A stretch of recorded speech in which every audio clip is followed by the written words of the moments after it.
David Boswell didn't actually aspire to be a darkroom technician. He wanted to be Zorro, or a magician, then a filmmaker, or a photographer, or a cartoonist. But by 23, David Boswell was a darkroom technician.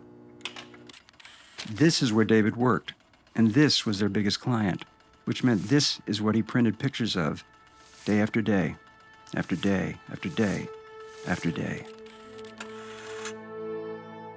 On a cold night in September, he returned home to a tiny apartment so he could sit at his desk alone with his unfinished commissions and unpaid bills. At exactly 7:06 p.m., he put pen to paper and drew Reed Fleming, the world's toughest milkman. Who the hell's Reed Fleming? Reed Fleming, first I didn't like him so much. Well, he's repulsive. One of the best.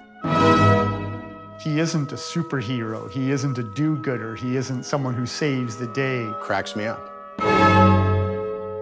He's obnoxious and cruel and mean. It just made me laugh. It had a real... I don't know if Homer would have been bald if I hadn't seen Reed Fleming. It was sort of an instant reaction. It was unlike anything I'd ever seen. It was just a brilliant concept. How can you not love anything? You look at it the first time and he's saying, I thought I told you to shut up. I thought I told you to shut up. I thought I told you to shut up. I thought I told you to shut up. I thought I told you to shut up. I thought I told you to shut up. We're busy filming, shut up. Irreverent, unstoppable, defiant. Reed Fleming is what David Boswell was born to do. Cut! The character was intended only to be a single page. He was a one-note character who was totally explained on that first page. That's it. That's the character. That's all there is. There doesn't need to be any more. And I still believe that. The first read was kind of this is a one-off.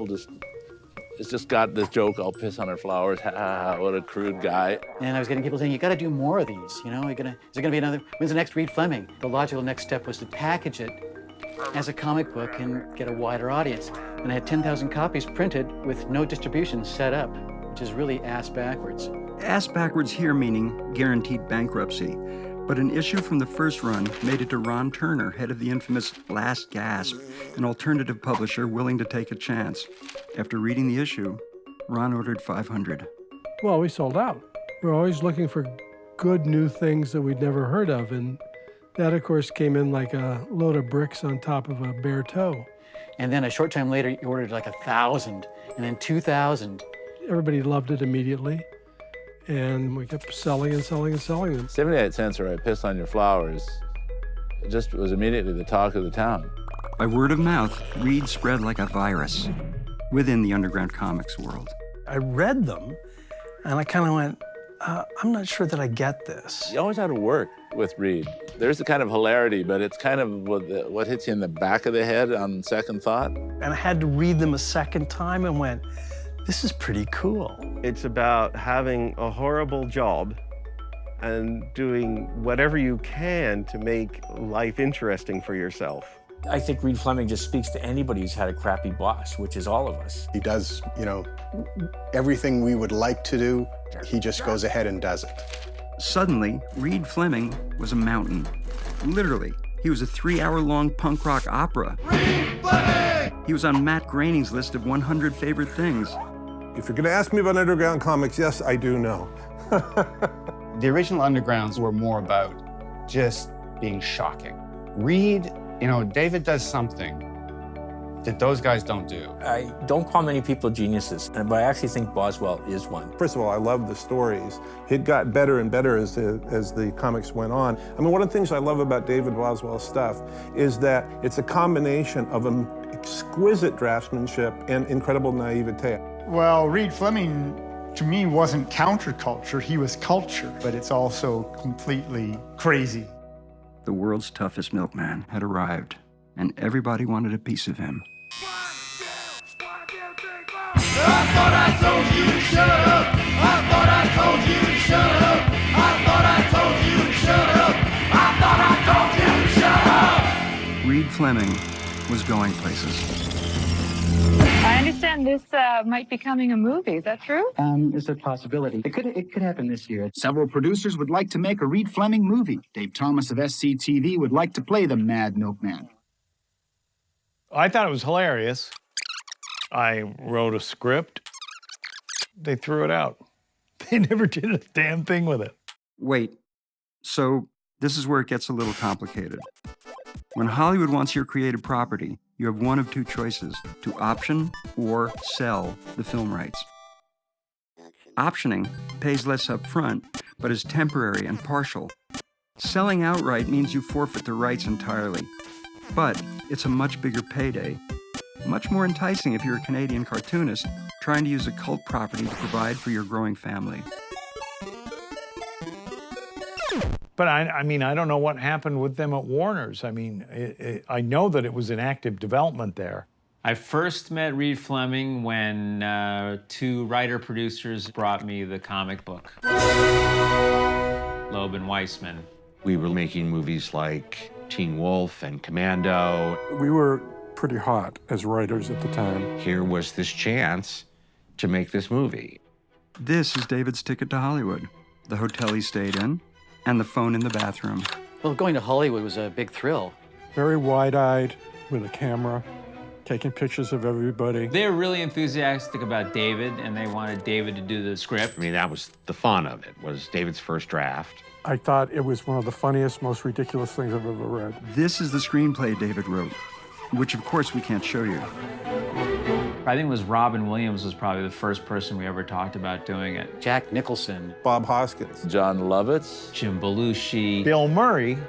These were the fruit baskets left at David's door, the meals he was treated to, the parties he attended. I have a budget, I have a board, we had a start date. We really believed in Reed Fleming. It sounds crazy, but we did. And I recollect Loeb one night after a restaurant meal going to the car and him just saying, "They're gonna make it. I just know they're gonna make it." The stars lined up. The end was in sight. As a last formality, the script was sent to the head of the studio.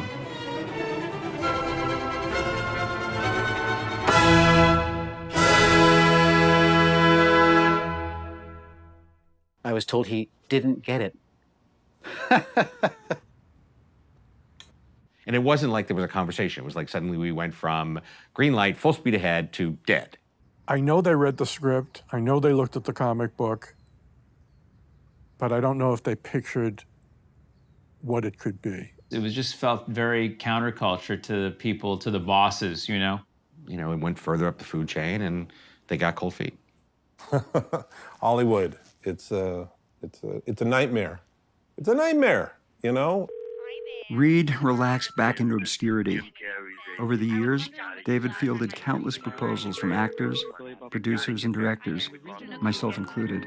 I would probably sell my mother for a chance to play Reed Fleming. I don't see how they can improve on what David's already done.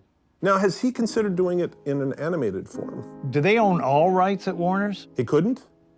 Why? All I really know is that, you know, he took some money up front because he needed some cash. As far as I know, it's locked in the vault at Warner Brothers, and there it will stay. One of the worst days of my life was to realize that I don't own the rights to my own comic book. No matter who wants it, it's not for sale. Because they know how good it is deep down, there's something there. They're scared that, okay, if I let it go, then what's going to happen is that it's going to go be a big success. They won't sell it because someone in there knows the power of this piece, which is quite encouraging and should be to the lovers and fans of Reed Fleming. Eventually, the calls stopped. David Boswell, he never actually aspired to become a broke cartoonist. But 30 years after Hollywood came knocking, David Boswell is a broke cartoonist. Hardly anybody makes a living at doing these things. I have no idea how he handles it. I have no idea how he survived this long. It's quite possible that he goes home and has gut-wrenching moments of grief behind a closed door. I don't think he worries that much. And if he does, he hides it very well. David's one of those guys who's underappreciated and underacknowledged. I think the only reason why David Boswell isn't more widely recognized for the genius that he is that the movie of Reed Fleming never happened. I get asked a lot about the film, exactly 10 years from the creation of Reed. I was in Hollywood to write a screenplay for a major studio. A movie is a potential. It might or might not happen. Like a lot of things in life might not happen. You sort of hope they do, but if they don't, you go on living. The key to life is always having something to look forward to. And I've got a wonderful family. In a way, that's my best work, I think. The fans might not agree, but they don't know my kids. And that's what I regret, not being able to do more for my own family. At the end of the day, anybody who creates something that is unique and wonderful deserves to have it shown to a wider audience. First of all, Reed Fleming is an original character. He's hilarious. Everybody loves him who knows about him. So yes, there should be a Reed Fleming movie, definitely. I still think that movie works. I've been convinced that it's just a matter of time. Right now in cinema, it's comic book characters. Granted, they're superheroes, wish fulfillment heroes. So I think it's probably time for a non-wish fulfillment hero. But I think in the climate you're talking about of franchise films, that's the best time to do a weird, smaller film.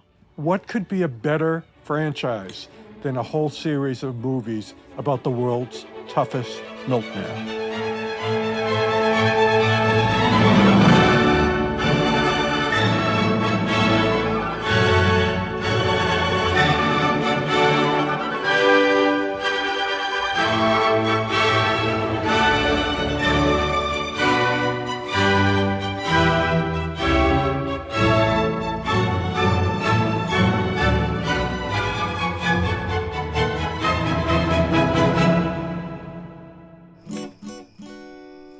It's Reed Fleming, the world's toughest milkman. That's Reed Fleming. No one can do what he can when he looks you in the eye and says, I thought I told you to shut up.